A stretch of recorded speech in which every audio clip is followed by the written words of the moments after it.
اعوذ باللہ من الشیطان الرجیم بسم اللہ الرحمن الرحیم السلام علیکم ورحمۃ اللہ وبرکاتہ۔ آج ایک موضوع ہمارے سامنے ہے دوستی، اس پر تھوڑی سی گفتگو کرتے ہیں۔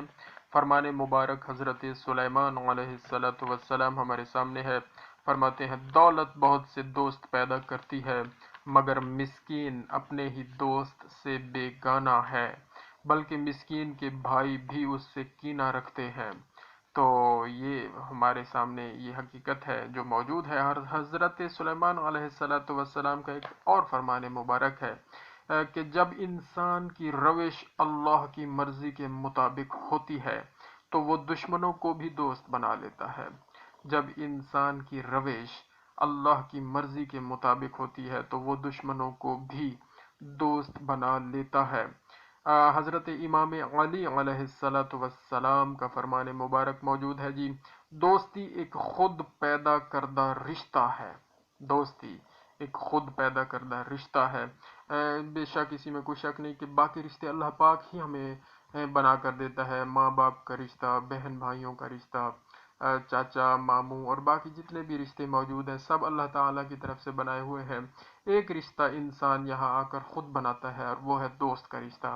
تو سوچ سمجھ کر بنانا چاہیے اور دیکھ بھال کر اپنے دوست سلیکٹ کرنے چاہیے، کیونکہ دوست ہی آپ کی پہچان ہوا کرتے ہیں۔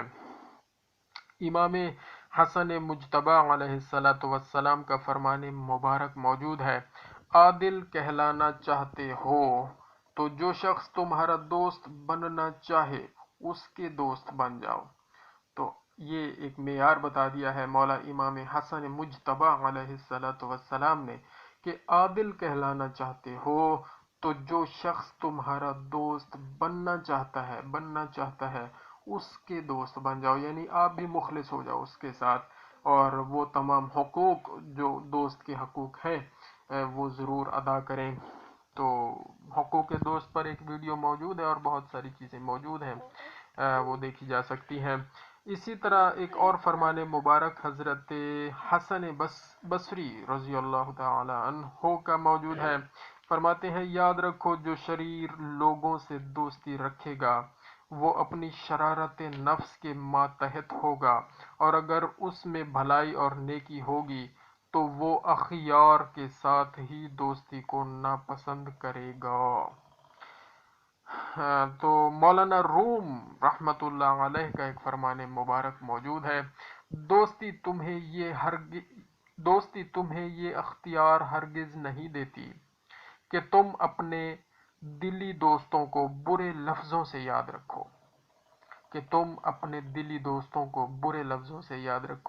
تو جس کو دوست بنا لیں اس کو اچھے لفظوں سے ہی یاد رکھنا چاہیے، اور ظاہر ہے پہلے اچھے دوست بنائیں۔ جب آپ دوست اچھے بنائیں گے تو ان کی یادیں بھی اچھی رہیں گی آپ کے ذہن میں، وہ اچھائی کریں گے آپ کے ساتھ، آپ بھی اچھائی کریں گے ان کے ساتھ، تو اچھی یادیں رہ جائیں گی۔ تو مولانا روم نے بالکل حق فرمایا کہ جی برے لفظوں سے دوستوں کو یاد نہیں کرنا چاہیے۔ جزاک اللہ خیرہ، اللہم صلی علی محمد و آل محمد وعجل فرجہم۔